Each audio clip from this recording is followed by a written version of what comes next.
defenseman curls, high slot, Shapely, slap shot, blocked in front, rebound to the foot back by Iafallo, that stop by Greaves. Rebound gathered up again, Connor is shot, he scores!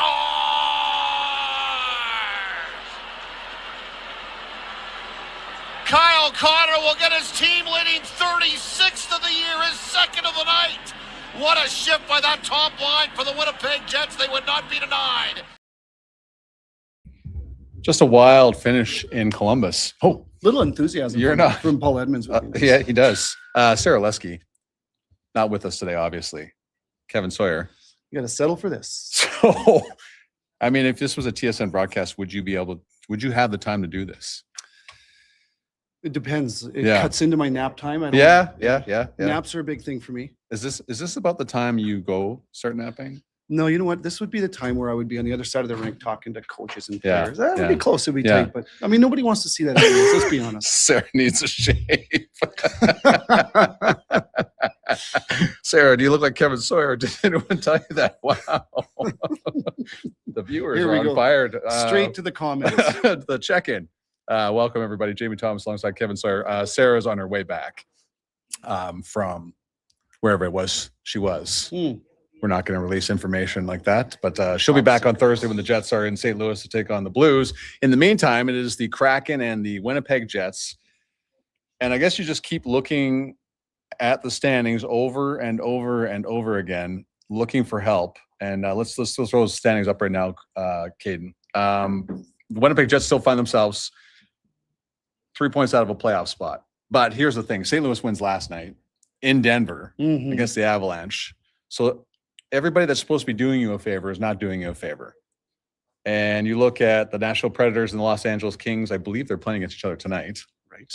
So here's lies the issue for the Winnipeg Jets. Someone's getting points in that one.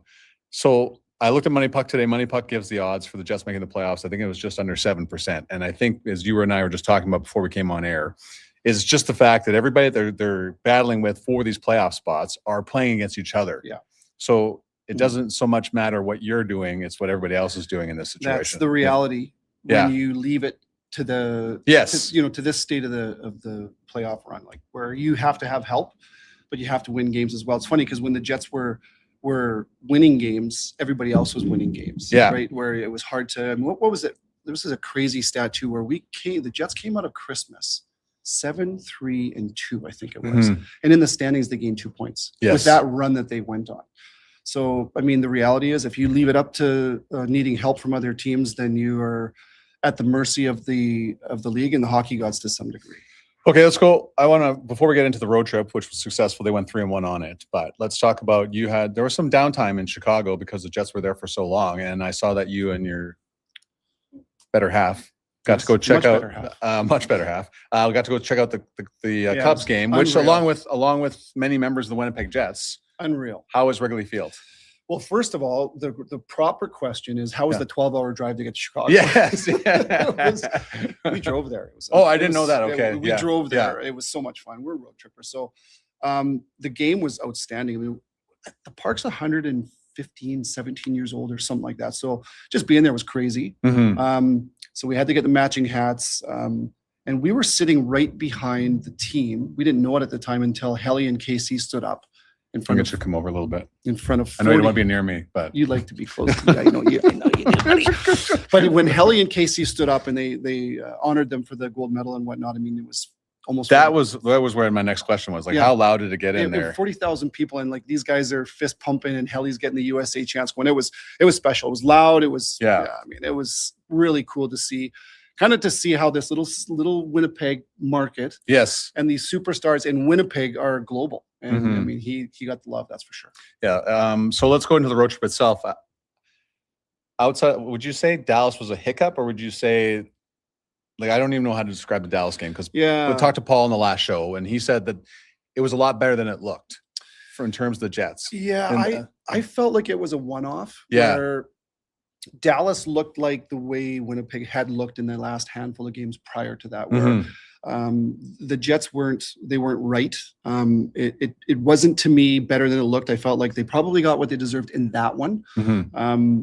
Give a lot of credit to Dallas. I felt like I was really looking forward to both teams being at their best, because I feel like There's no team in the National Hockey League that is as similar to Winnipeg as the Dallas Stars. And so when they're at their best, it's kind of like two immovable objects kind of running into each other. That wasn't the case. Good for Winnipeg to be able to rebound in their last game, but it was just one of those games where it's really hard in this league to be at your best every single night continuously, especially with this condensed schedule. So Dallas was the better team in that one, in my opinion. But I mean, you look at 3 out of 4 on the road. I mean, the Jets, they got back to their ways. Okay, well, the Jets are taking on the Seattle Kraken, and there's some news, lineup news, a lot of it. Before we get to it, because we got to talk about our good friends, the Tim Hortons and the Tim's Hockey Challenge. This is the latest thing right now. Go to the throw the banner up. It's play for a chance to win bragging rights with benefits on the Tim's app. Go to the Tim's app. There's 3 players you have to select that they're going to score. It's not points. They got to score goals. And if you get on a stretch of 7 consecutive days in a row where you pick somebody right, of those 3 picks per day, you can win free coffee for a week. So who doesn't love that opportunity? Many thanks to our good friends at Tim Hortons. Kevin and I will give you our 3 picks a little bit later in the show. The Tim's Hockey Challenge brought to you by Tim Hortons. Okay. Kevin comes back from the road, long road drive, but Jets come back home they have 3 one-game homestands over these last 6 games. A little crazy when you think about the whole thing.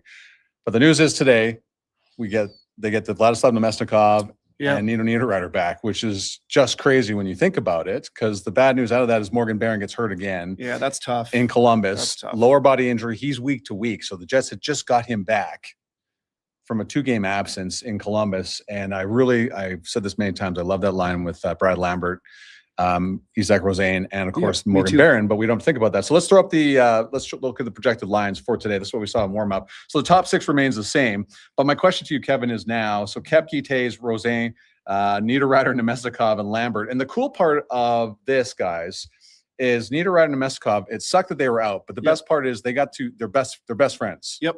And they got to rehab together. So how much do you think that helps out in a long process? Because Nemesnikov gets hurt 2 games in after the Olympic break, and Niederreiter just came back or got the surgery done right after the Olympic break. So this is a long stretch without games.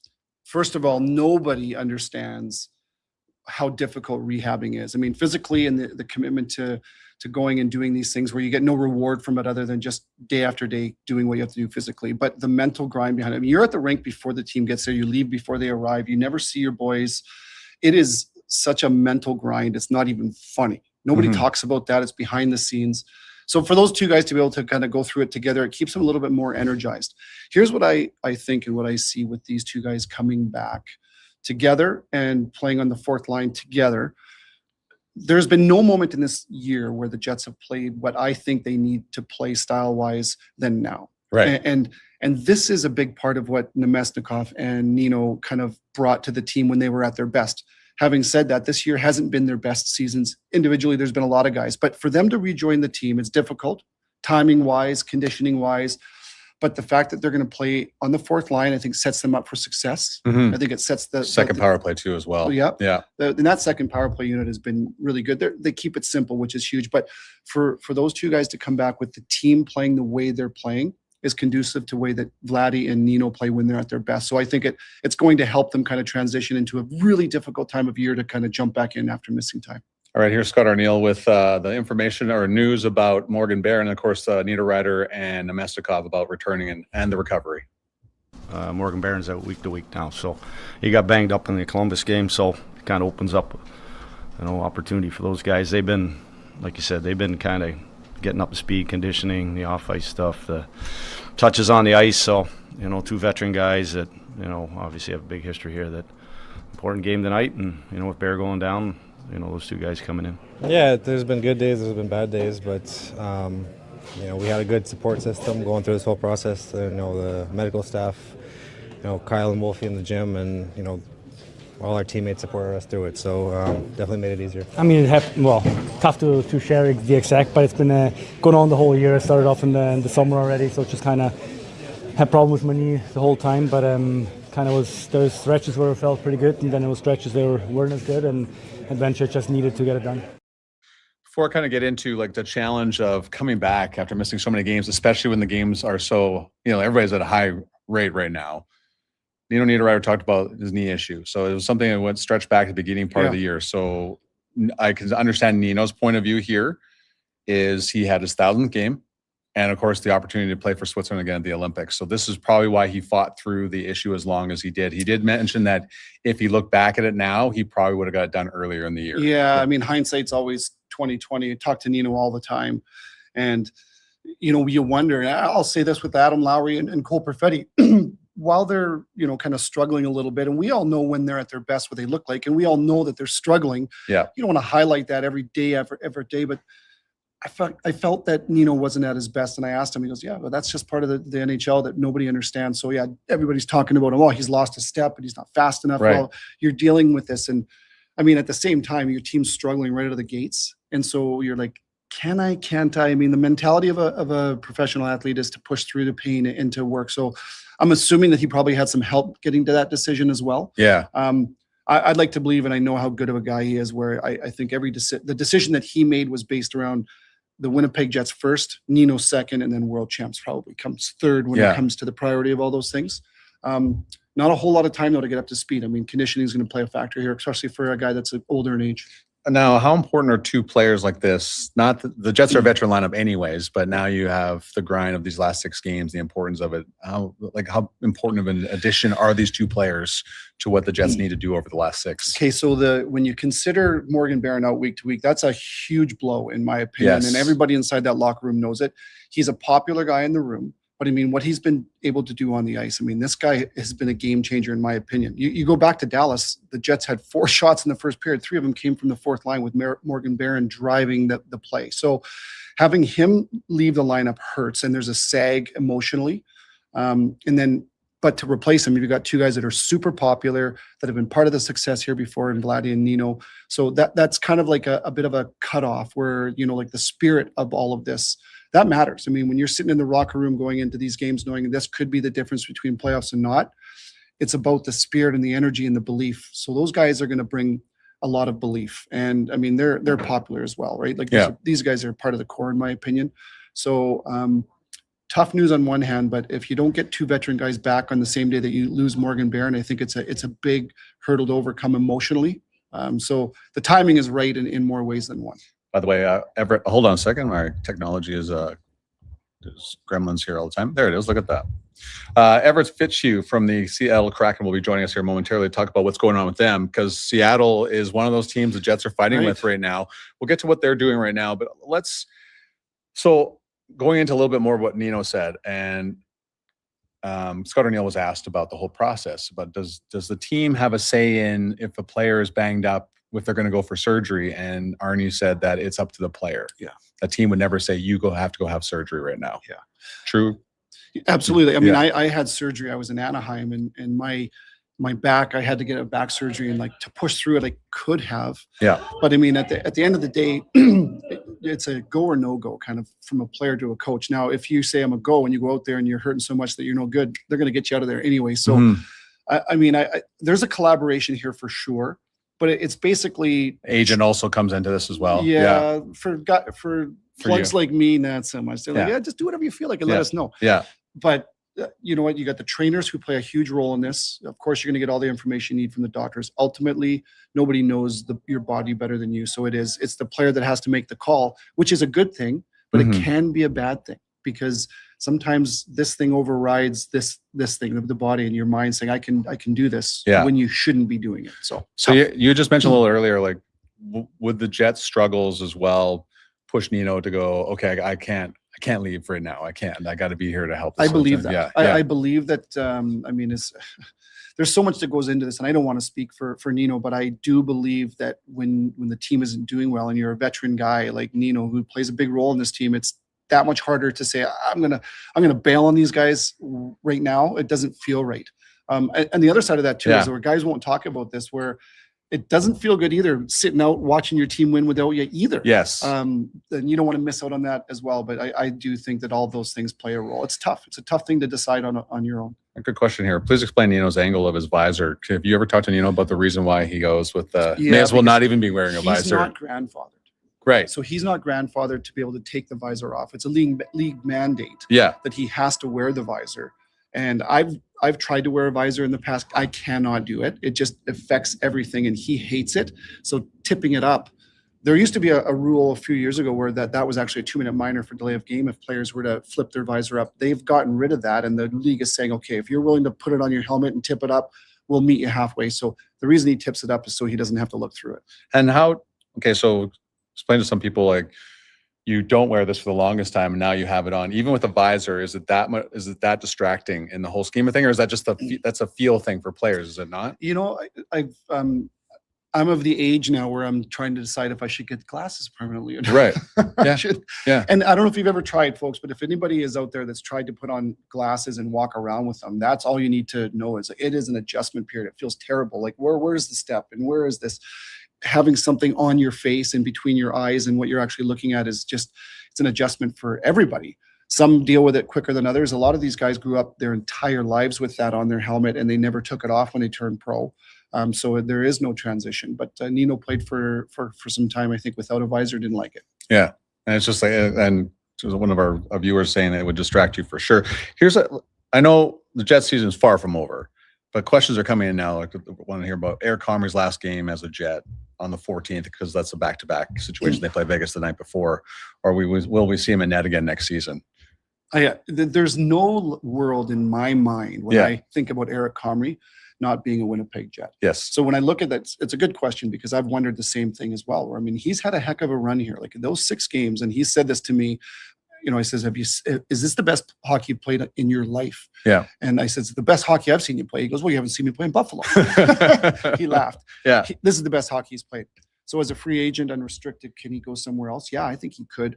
It's clear now. This is a 3rd stint here, I think it is. 3rd stint as a Winnipeg Jet. The Jets love him. He's a part of this family. He loves the Jets.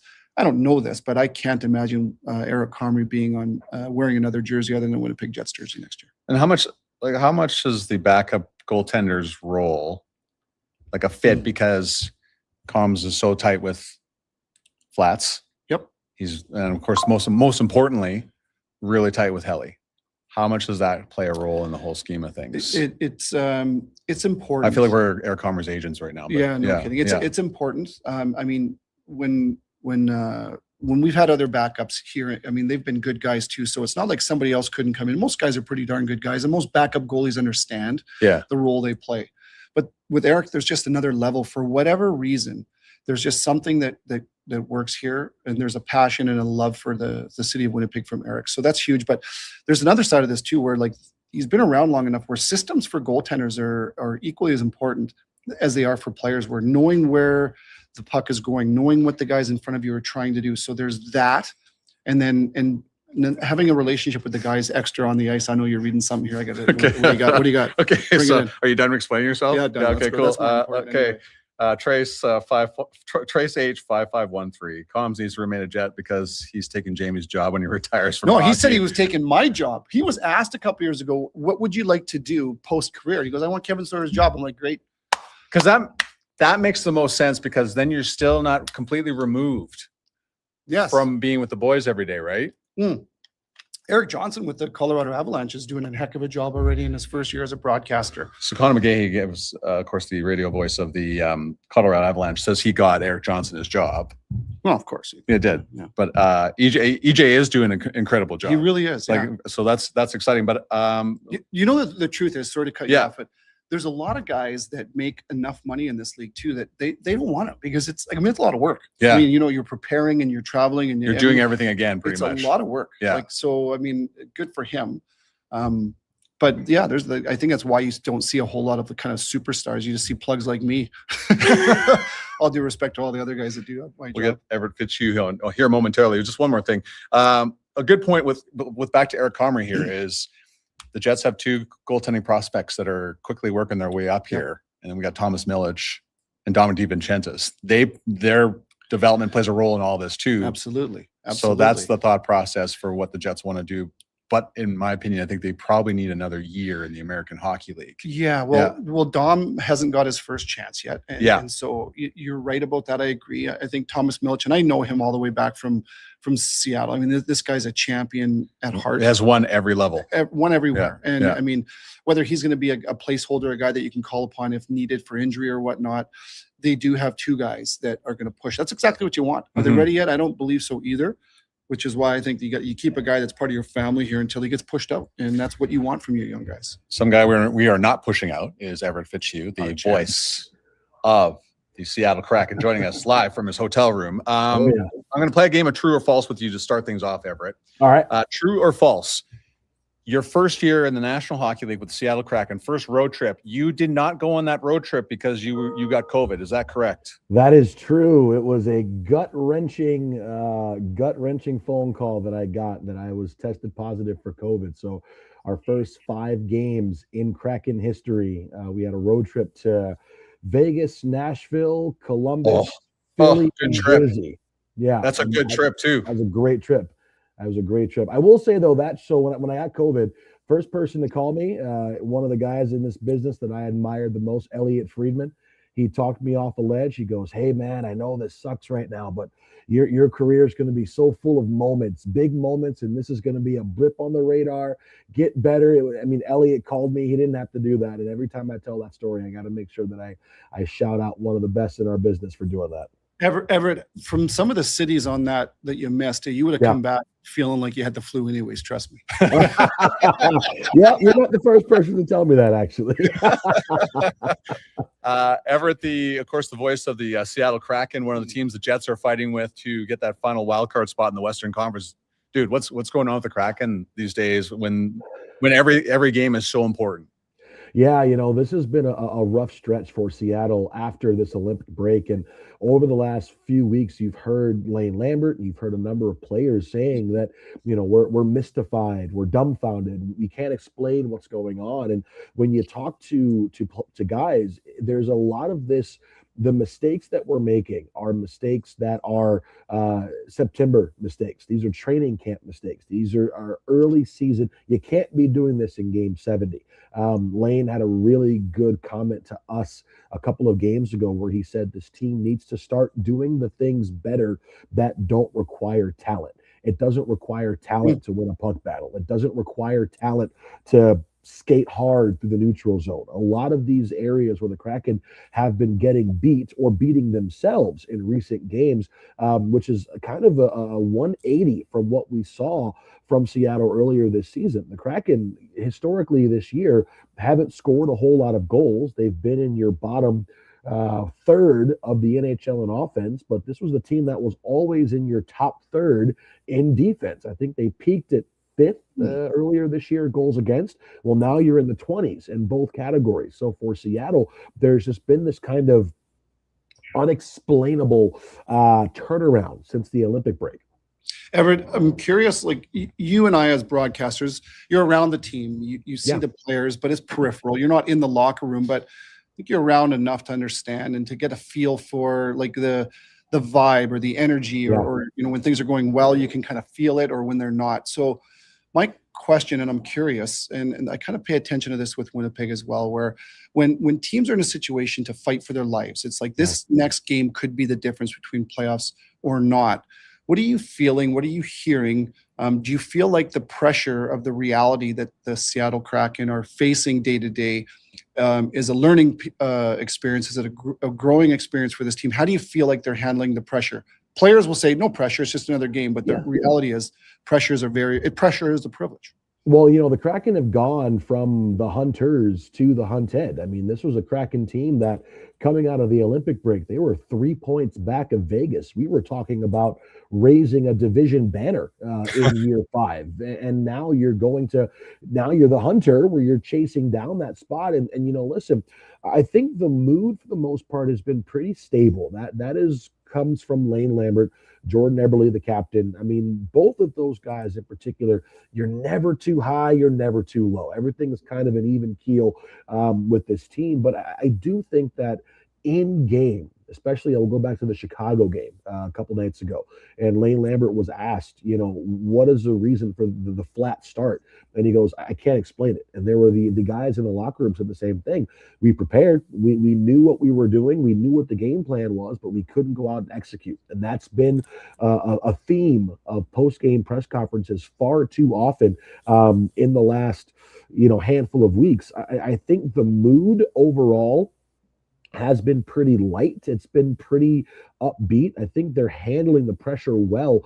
This Kraken team has a number of cups on their roster, a number of lengthy playoff runs and playoff series. Eberle's been to Game 7 of the Cup final with the Islanders twice. You know, you've got guys who have been through the ups and the downs. They've enjoyed the spoils of victory and the agony of defeat. All the cliches you want to throw in there. So the mood and the pressure is something that I don't think is getting to the roster, is getting to the players, but there's just this this internal block for the Kraken that they've not been able to get over and get back to where they were before that Olympic break. Okay, so the Kraken clearly are offensively challenged. It's very hard to score at this time of year. So when the Jets fans are coming to the building tonight, who are they keeping an eye on that could hurt the Jets in an offensive way? Well, I think there's two players. First of all, it's Bobby McMann, who's now has got 9 goals and 4 assists in his first 10 games after the deadline. UFA going into the summer, and after the Mammoth signed Schmaltz, I mean, McMahon is probably now your top UFA target in the NHL this summer. Kako's been on a tear. He's got points in 6 of his last 7 games as well after the Olympic break. So those two players for me are going to be two guys that I think Jets fans are going to have to key on.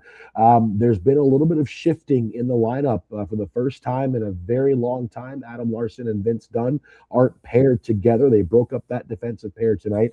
Berkeley Catton has been getting a lot of looks on the wing on the top line last couple of games. A natural center. He's going to go back to the center spot, and he's going to play with Jared McCann and Ellie Tolvanen for the second game in a row. That trio looked pretty good in the Chicago game as well. But right now, the lineup as it is, the personnel that you have, Lane Lambert's trying to find something that will stick and hopefully provide some much needed offense for this team.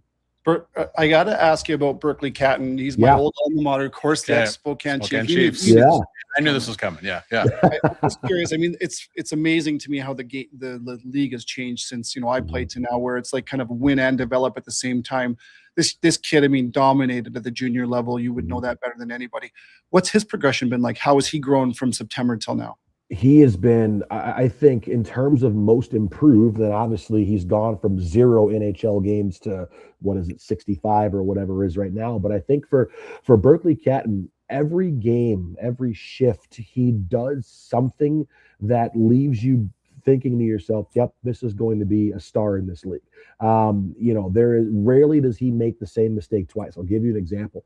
A couple games ago, he had a wide open backdoor tap in. He scored that goal 100 times in junior hockey, 100 times in minor hockey. And the goalie's glove was right there. He just snapped it up.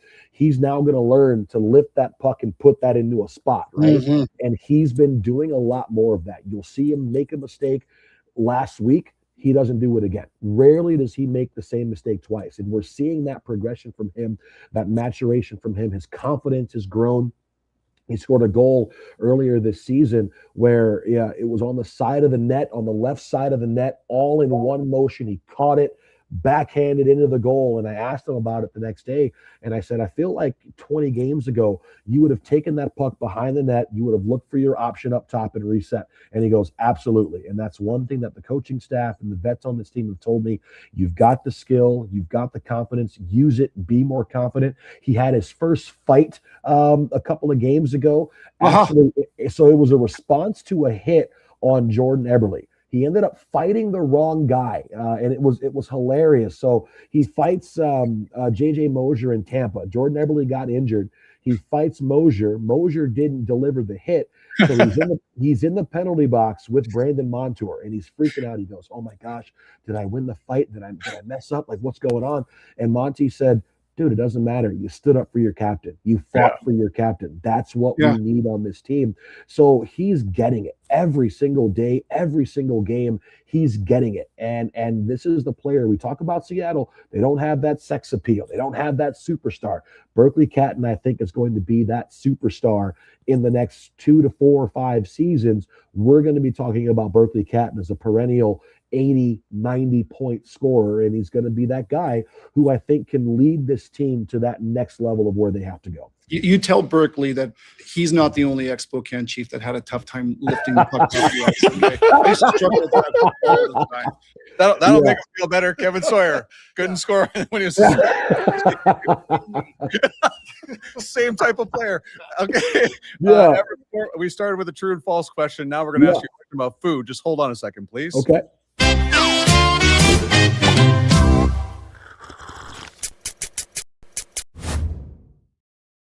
Okay. Soup's on, buddy. That was great. That was a lovely intro. I love that. Prash did a tremendous job with the animation. They need to change that up. Yeah, I know. Well, we'll get to that another time. So you come from you're based out of Seattle. Clearly, seafood is massive in that area. So is that your go-to soup in the Seattle area, Everett? Oh yeah, I love a good seafood chowder. I love a good thick hearty soup. I'm one of the very few Americans that doesn't like grilled cheese and tomato soup. Like I just like I need a chunky hearty soup. I need meats and vegetables and potatoes and all the other stuff. So that is my go-to. But a good seafood chowder where you throw everything in there, a little bit of broth, and then call it a day. All right. Soup's on. Obviously, Everett Fitzhugh joining us from his hotel room. Appreciate you the time. Good luck. Just not tonight, my man. Oh, yeah. Hey, listen, this is a must win for you guys, but I feel like you may be able to afford losing a point. So what if the Kraken win in a shootout, win in overtime, and then we'll go from there. Okay. All right. I can go with you a little bit on that one. Everett, appreciate your time, man. Talk to you soon. Take care, fellas. We'll see you. Everett Fitzhugh joining us. Listen, good dude, well spoken. Yeah, very well spoken. Yeah. You can see, radio guys. Hey, there you go. Sometimes you can't get away with your good looks all the time, right? So it just can't carry you through. This face paid for the mortgage. That's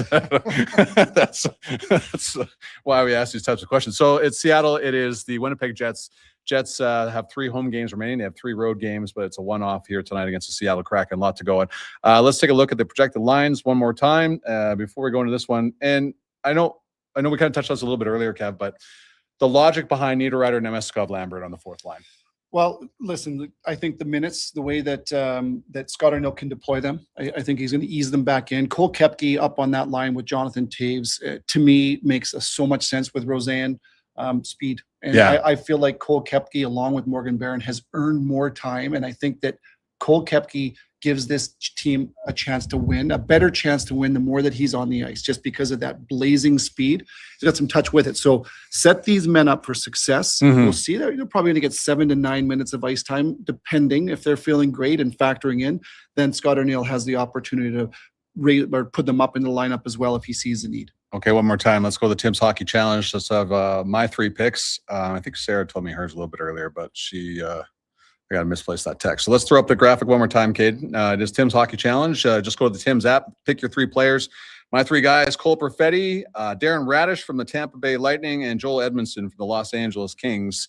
Those are your 3 picks. Of course, if you get a streak of 7 days or more, or 7 days in a row, you get coffee for a week. Who doesn't like free coffee? That's the way it goes. Many thanks to Everett Fitzhugh for joining us, and Kevin Sawyer. Thanks, man. Yeah. Love you, buddy. Love you too. Thanks. Yeah. Sarah will be back on Thursday. Also, Scott Oak announcing his retirement. Yeah. He's going to join us on Thursday as well. I can't wait for that one. But a quick thought on Scott Oak before we go here. I mean, an ambassador for the game, for sure. The things that he's done with his charities. I mean, it won't be the same watching Hockey Night in Canada without Scott Oak there. But a gentleman, a professional, and he's so good at asking questions. I love watching him get the best out of whoever he's interviewing. Yeah, well said. So many thanks to Kevin. Thanks everybody for watching. Enjoy the game tonight. Go Jets, go. 2 points, obviously, must need. Love Everett, but they cannot have 2 points. This is why you watch hockey. Hockey fans love these. They mean so much, these games. Thanks, guys. Have a good day.